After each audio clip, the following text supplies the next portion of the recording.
Hallelujah hallelujah hallelujah hallelujah. Hallelujah. एक बात वाज़ेह तौर पर बता दूं, जो लोग क्रिसमस की तैयारी है,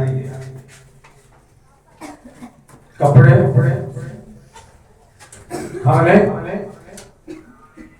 और मिलनसारी के चक्कर में तैयारियां कर रहे हैं, इबादत में शामिल होकर खुद को मसीही साबित करते हैं। कलाम मुक़द्दस में मरकूम है कि ये जो खुद को यहूदी कहते हैं पर है नहीं, ये जो खुद को यहूदी कहते हैं पर है नहीं, दर हकीकत ये शैतान की जमात है। तैयारी आपके नए कपड़ों की नहीं, तैयारी 24-25 में आपके खानों की नहीं, तैयारी इस बात की है कि क्या जिस पर हम ईमान रखते हैं कि यीशु मसीह हमारा नजात दहिंदा है, अगर हमें साबित कदम होना पड़े, कहीं खड़े होकर ये बताना पड़े कि वो किस तरह हमारा नजात दहिंदा है, तो हमें उन सब बातों का इल्म, हमें उन सब बातों का इल्म। और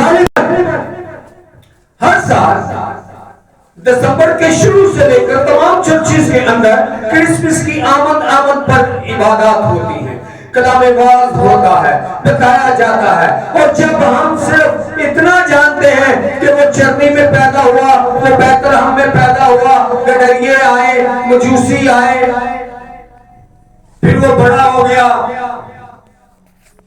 और फिर शिफाएं देना शुरू कर दी, ये काफी नहीं है, ये काफी नहीं है। काफी अगर है तो आपका खुदा के कलाम को जानना, उसे पढ़ना, सुनना, उस पर गौर करना, उसे समझना और उसको अमली जामा पहनाना। मैं अक्सर एक बात किया करता हूं कि मुझे फील्ड के अंदर आदमियों के दरमियान, लोगों के दरमियान इस बात का यूं इकरार ना करना पड़े कि मैं क्रिश्चियन हूं। मेरे उठने, मेरे बैठने, मेरे चलने, मेरे फिरने से, मेरे कप्तान से वो जाने कि मैं एक मसीही हूं। Hallelujah hallelujah. तो उसके लिए हमें उसको जानने की जरूरत है, उसके लिए हमें उसे पहचानने की जरूरत है। और वो जरूरत कहां से पूरी होगी? कलाम खुदा से। वो जरूरत कहां से पूरी होगी? कलाम खुदा से।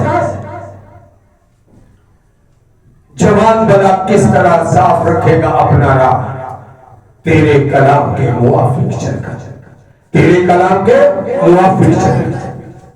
यीशु अलमसीह के बाबरकत और कुदरत परिणाम में आप सबकी सलाम सलाम।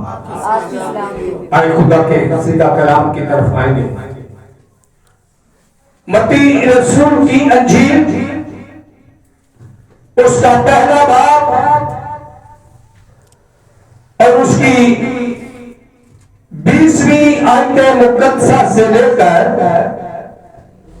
21वीं आयत मुकद्दसा तक पढ़ेंगे। मत्ती रसूल की अंजील उसका पहला बाब 20वीं आयत मुकद्दसा से लेकर 21वीं आयत मुकद्दसा तक खुदा के जिंदा कलाम को पढ़ेंगे। और मेरी दरख्वास्त है खुदा की बेटी सारा से कि वो खड़ी हो और कलाम खुदा की कलावत करे। वो इन बातों को सोच ही रहा था कि खुदावन के फरिश्ता ने ख्वाब में दिखाई देकर कहा, ए यूसुफ इब्ने दाऊद, अपनी बीवी मरियम को अपने यहाँ ले आने से ना डर, क्योंकि जो उसके पेट में है वो रूह कुदुस की कुदरत से है। उसके बेटा होगा और तू उसका नाम यीशु रखना, क्योंकि वही अपने लोगों को उनके गुनाहों से निजात देगा। खुदा के जिंदा कलाम के पढ़े और सुने जाने पर खुदा की बरकत।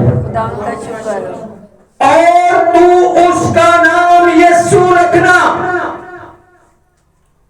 ये बेटा जो पैदा हुआ है रूहुल कुद्दुस की कुदरत से है। मैं कोशिश करूंगा कि नेक्स्ट संडे हम खुदा यीशु मसीह की अलूहियत पर बात करें, लेकिन आज हमारा टॉपिक ये नहीं है। जो कलाम खुदा ने दिया यीशु को जानने के लिए और उसका नाम यीशु रखना। आज का मेन मुद्दा है नजात दहिंदा। कौन नजात देगा? कलाम अक़दस में मकसूद है कि ये सब खुदा के पाक रूह की कुदरत से अंजाम पाया। क्योंकि जब जबराइल फरिश्ता मुकद्दसा मां मरियम के पास ये मैसेज लेकर गया तो उसने यूं फरमाया कि मैं तो मर्द को नहीं जानती, ये कैसे मुमकिन होगा। फरिश्ते ने उस वक्त जबराइल ने फरमाया मत डर, ये सब खुदा के रूहुल कुद्दुस की कुदरत से होगा। किससे होगा? खुदा के रूहुल कुद्दुस की कुदरत से।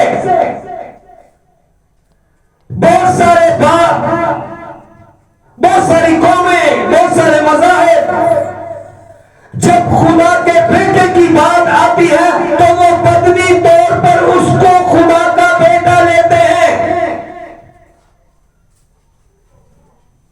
कलाम खुदा इस बात की शहादत देता है कि वो ना खून से, ना जिस्म से, ना इंसान के इरादा से, बल्कि खुदा से पैदा हुआ। वो रूह में खुदा का बेटा है, रूहानियत में खुदा का बेटा है।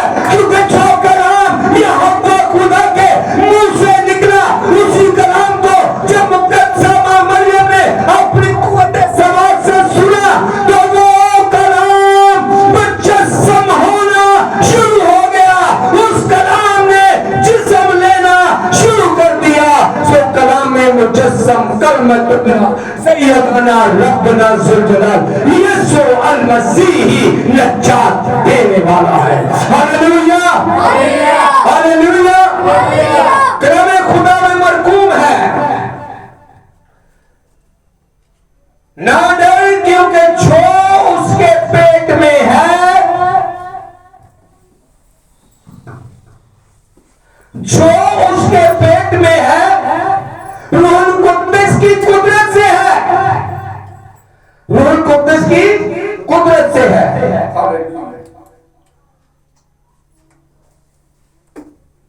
जो उसमें है वो रूहुल कुद्दुस की कुदरत से है। उसके बेटा होगा और तो उसका नाम क्या रखना? यीशु रखना। यीशु का मतलब है बचाने वाला। ईसा का लफ्जी मायने है बचाने वाला। यीशु का लफ्जी मायने है नजात देने वाला, बचाने वाला। क्या नाम रखना? यीशु रखना। वो अपने लोगों को नजम के गुनाहों से क्या करेगा? नजात देगा। जब हम लूका रसूल की अंजील के अंदर पढ़ते हैं,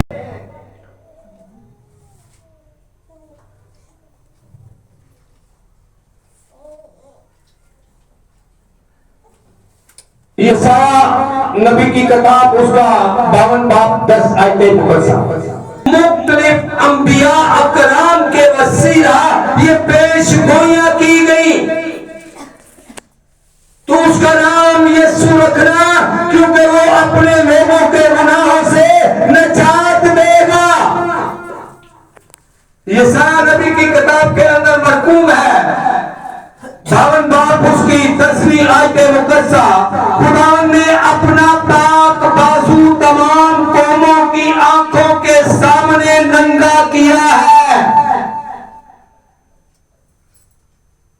और जमीन सरासर हमारे खुदा की नजात देखेगी। और पहली गवाही हैकल के अंदर जब खुदा यीशु मसीह को 8 दिन के बाद हैकल सुलेमानी में रचाया गया मसा के लिए, तो वहां शमाऊन नामी एक शख्स था जो दुआ गो था, खुदा का बुजुर्ग बंदा था और खुदा का रूह उसमें बसा हुआ था, रूहल कुद्दस का उतार उस पर था। उसने रूह से जब जाना कि यही नजात दहिंदा है, तो उसने खुदावन से दुआ की कि मैंने तेरी नजात देख ली, अब मुझे रुखसत कर इस दुनिया से बुला ले, क्योंकि वो उम्र रसीदा था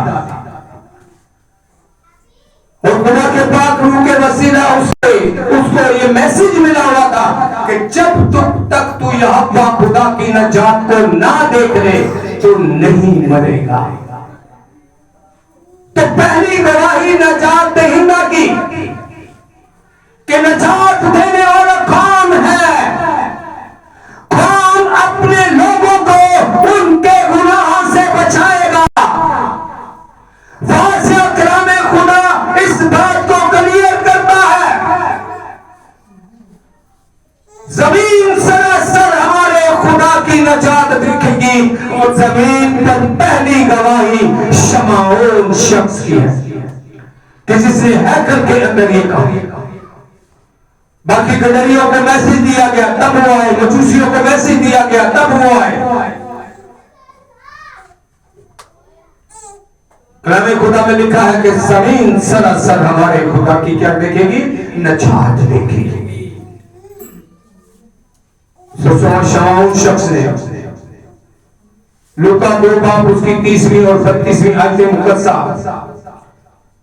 कि पहली गवाही नजात दहिंदा की कैसे है, क्योंकि मेरी आंखों ने तेरी नजात देख ली है। कब कहा, जब यीशु मसीह को हैकल में रचाया गया तब फरमाया कि मैंने तेरी नजात देख ली है, जो तूने सब उम्मतों के रूबरू तैयार की है, ताकि गैर कौमों को रोशनी देने वाला नूर और उम्मत इस्राएल का जलाल बने, ताकि गैर कौमों को रोशनी देने वाला नूर और इस्राएल का जलाल बने। तो खुदावंद यीशु मसीह इसलिए बने इस्राएल में से कि खुदा का जलाल उनमें से जाहिर है। सो खुदावंद के जिंदा और मुकद्दस कलाम के लिए ये इस बात का सबूत है कि नजात दहिंदा कौन है।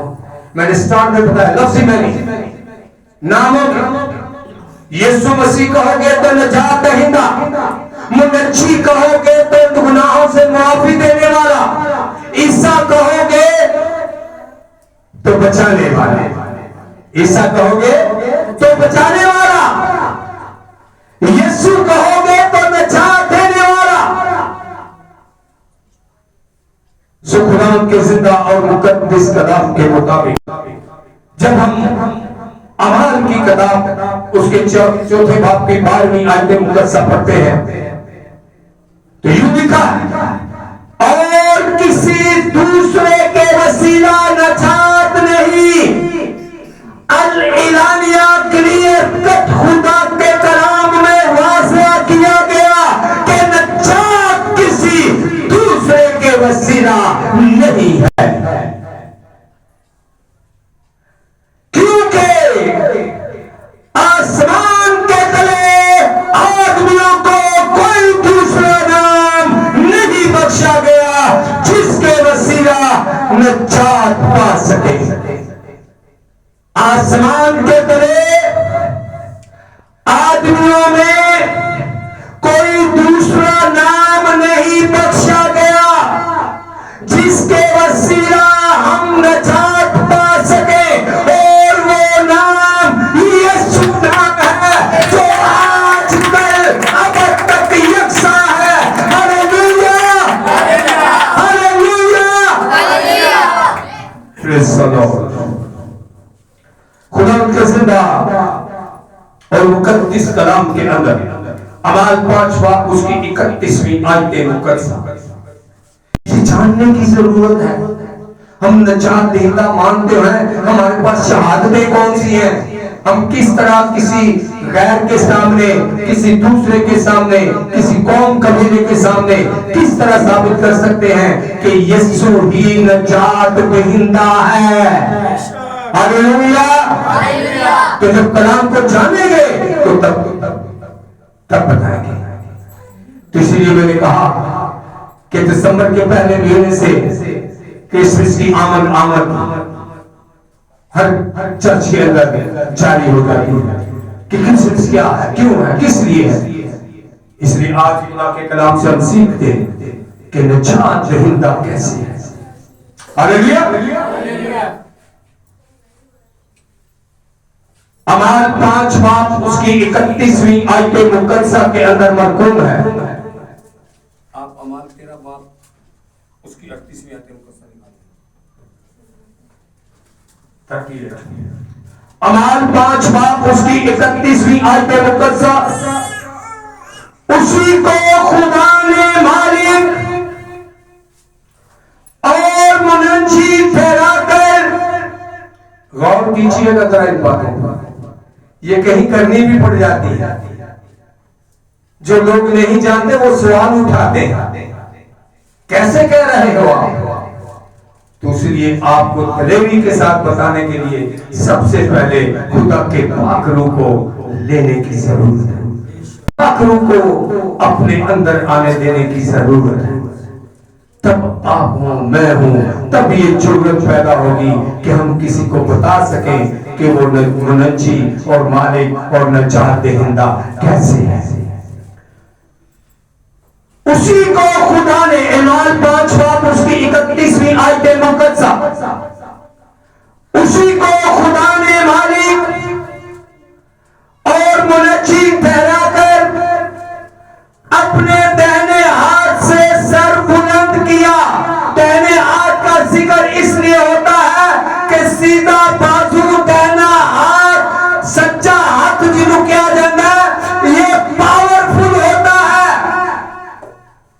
बहुत कम लोगों को, इंसानों के दरमियान आपने देखा होगा कि कम लोग ऐसे होते हैं जो उल्टे हाथ में पावर रखते हैं। अक्सरियत 99% सीधे हाथ में पावर होती है। तो इसलिए लिखा है कि खुदा ने, उसी को खुदा ने मालिक और मुनज्जी ठहराकर अपने दाहिने हाथ से सर बुलंद किया ताकि इस्राएल तौबा करे और गुनाहों से वो उनको माफी बख्शे। हालेलुया।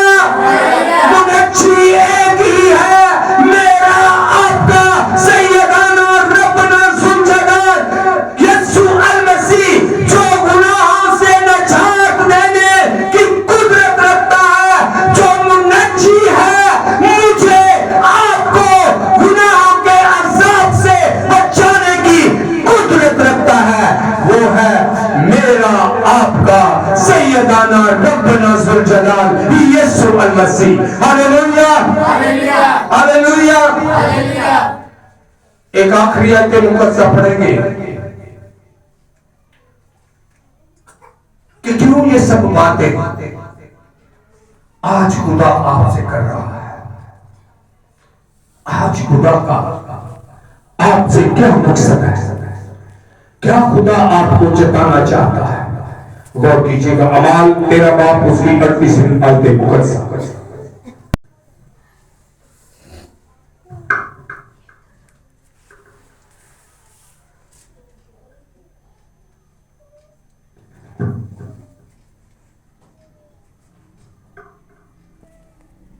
भाइयों, तुम्हें मालूम हो कि उसी के वसीला तुम गुनाहों की माफी की खबर दी जाती है। ऐ भाइयों, तुम्हें मालूम हो कि उसी के वसीला, किसके वसीला?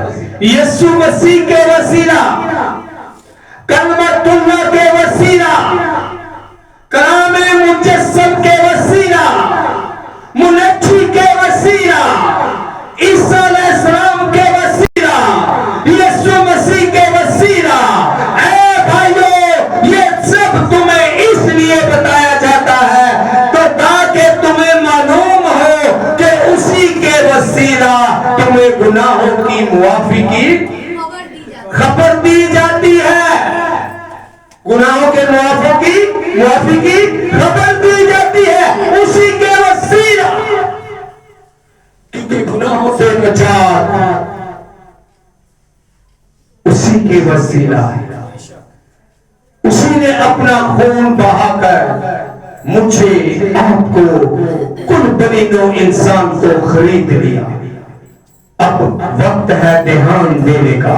जो ध्यान देगा, जो उस पर ईमान लाएगा, वो हलाक ना होगा बल्कि हमेशा की जिंदगी पाएगा। हालेलुया, वो हलाक ना होगा बल्कि हमेशा की जिंदगी पाएगा। खुदावंद आप सबको बरकत देगा। आमीन।